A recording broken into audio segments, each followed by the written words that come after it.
But now I would like to go back to the problem of second derivative test that we did using Taylor approximation.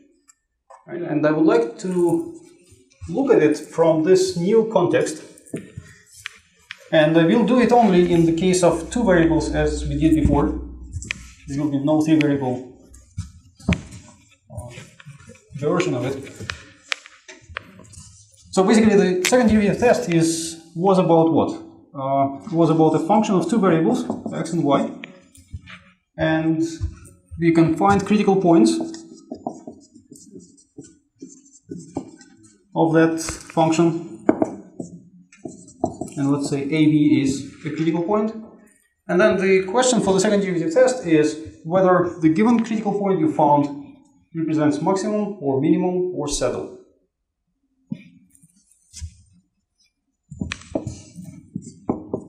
Is it a maximum of the function, minimum, or saddle?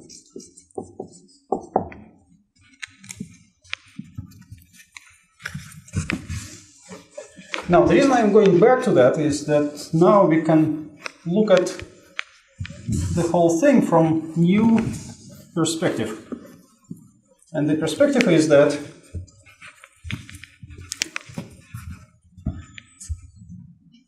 the fact that we have a critical point of that function can be thought of as the derivative of that being 0 at the point.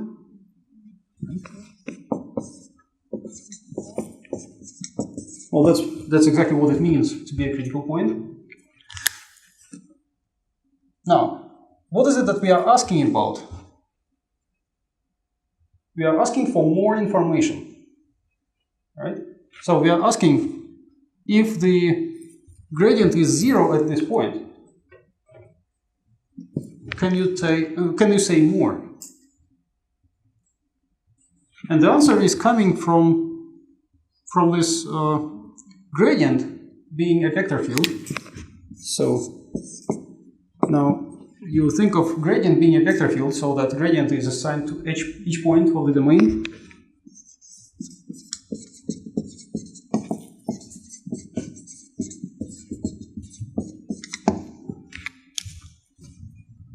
And then what we just learned is that a gradient vector field has its own derivative. Right? You can take a vector field, you can differentiate, the result is going to be a matrix. In this case, 2 by 2 matrix. So derivative, let me denote it by D, derivative of that gradient vector field is basically the second derivative of that function. And now the idea is that this second derivative tells us something about this gradient vector field. It tells us how exactly does this vector field behave around that point.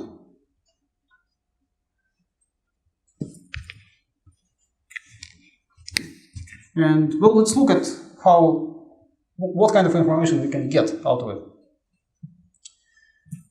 So first of all, we know exactly the formula for this vector field. Right? If the function f is given, then the gradient is made of partial derivatives.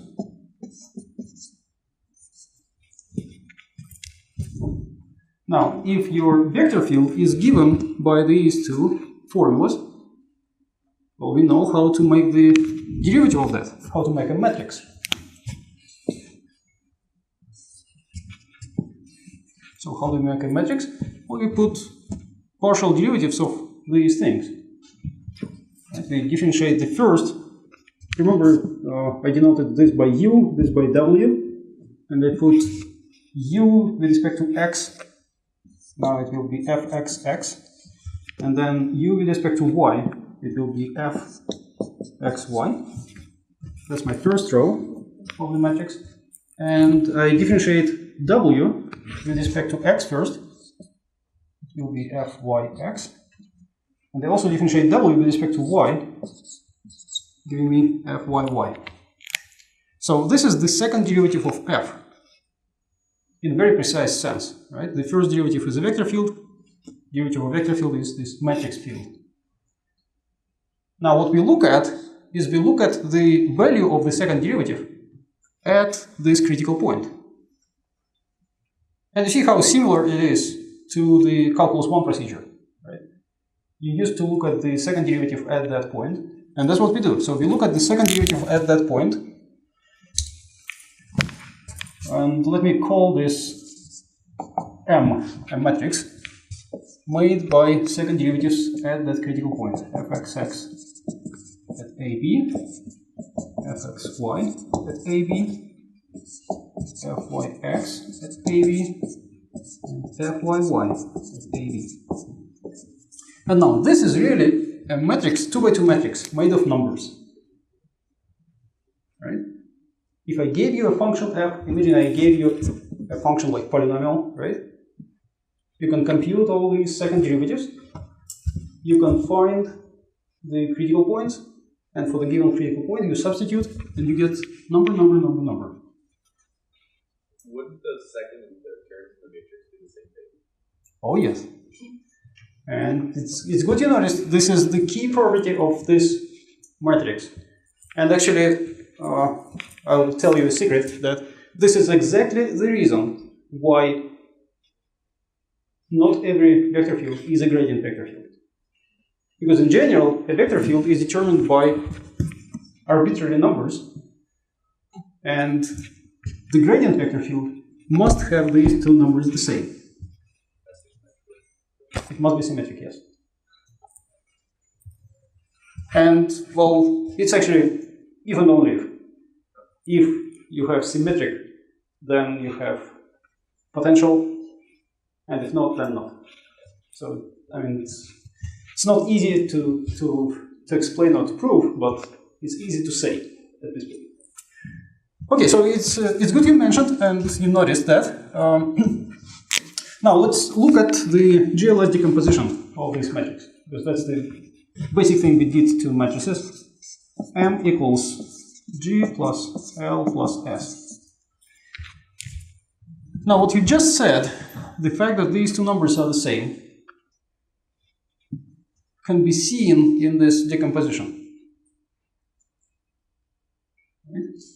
So the rotation part, the solid part, is going to be about dot product of this matrix with the matrix 0, 1, minus 1, 0. Right? So when you try to compute S, it's going to be dot product divided by the magnitude of 0, 1, minus 1, 0 squared times that matrix 0, 1, minus 1, 0. And what happens when you dot product M with this matrix? You multiply this by 0, that by 0, this by 1, this by minus 1, right? So you get difference, which is 0, right? So the first, well, the bottom is 2, but the numerator is going to be fxy at AB minus fyx at AB times the whole matrix, and that is 0. So what you just noticed is that, well, the consequence of that is that this solid part is always 0 for any derivative of a gradient vector field. Alright, so this is always 0, and this is this can be a good checkpoint during the computations. If you do the computations and you honestly find the matrix M, and you see that these two things are not the same, not good. They must be the same. Alright, now, so then we have this M, our second derivative, being actually sum of only two matrices. Now let's ask ourselves, what is it that we want to see and we want to conclude? What is it that we are looking for? We are looking for conclusions like maximum minimum saddle of the original function. So let's look at that. Maximum. What does it mean to be maximum of the function f? How to interpret that? Well, we have to interpret that in terms of the vector field, in terms of the gradient, right? How does the gradient vector field look like if this point, if this critical point AB is the maximum? What does it mean to be a maximum? What can we say about gradient vector at this point if this is maximum? Well, if this is maximum, gradient at this point is 0. What about the gradient at that point? It will be pointing toward the maximum, right? It will be pointing in the direction of increase of the function. If this is maximum, well then all the vectors around should point toward it. Right? So this is kind of vector field that we expect in case of maximum. Now how is it related to those G and L? Well, G is responsible for this kind of thing, right? In case of G being positive or negative? Negative, right? So, we will see this if, just in simple case, if L is 0 and G is negative. Right? That's what our expectation is. And that's what you can conclude by looking at these two matrices. You see that L is 0, you see G being negative. Well, G is the matrix like 0, 0, number, lambda, right? So if lambda is negative, you're done. You can say the point is actually maximum. Now the second case is when you have minimum. So minimum of f can be thought of in terms of the gradient vector field. Which way? All the vectors are away from this one. Right? So the function increases as you go away from minimum.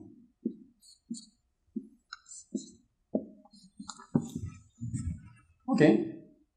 Well, we can definitely conclude that, at least in the case when if L is 0 and G is positive.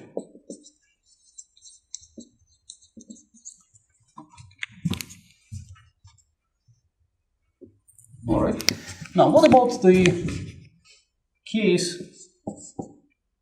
G equals 0? Can we say something in that case?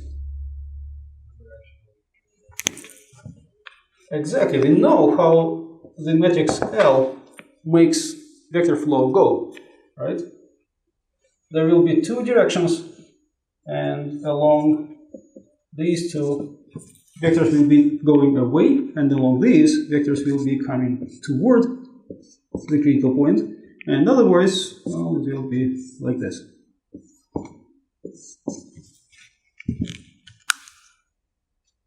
So if you think now about a function having these vectors as gradients, what can we see? What can we say about the function? You see, the value at the critical point will be increased if you go along this direction, right? Going along the gradient vector increases the value. So along these directions, the value increases, but along these directions, the values are less than. So it's like going down in this direction and going up in that direction. So it's a saddle.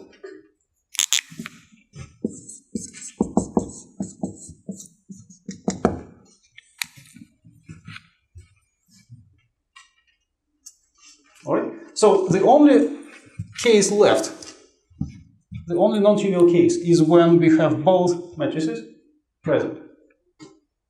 Because basically, if you see only one of them, it's clear-cut. You either saddle or minimum or maximum. If you have both, well, then you have some interaction, and then we'll have to basically decide which one prevails. Because one of them, say matrix G, will try to make it maximum, but the other one may try to make it minimum in the other direction, or in one of the directions. So the question is whether the coefficient for G is greater than eigenvalue for L or less. So that's technicality I will go through on Tuesday. But otherwise, that's the point of view on second derivative test from vector fields.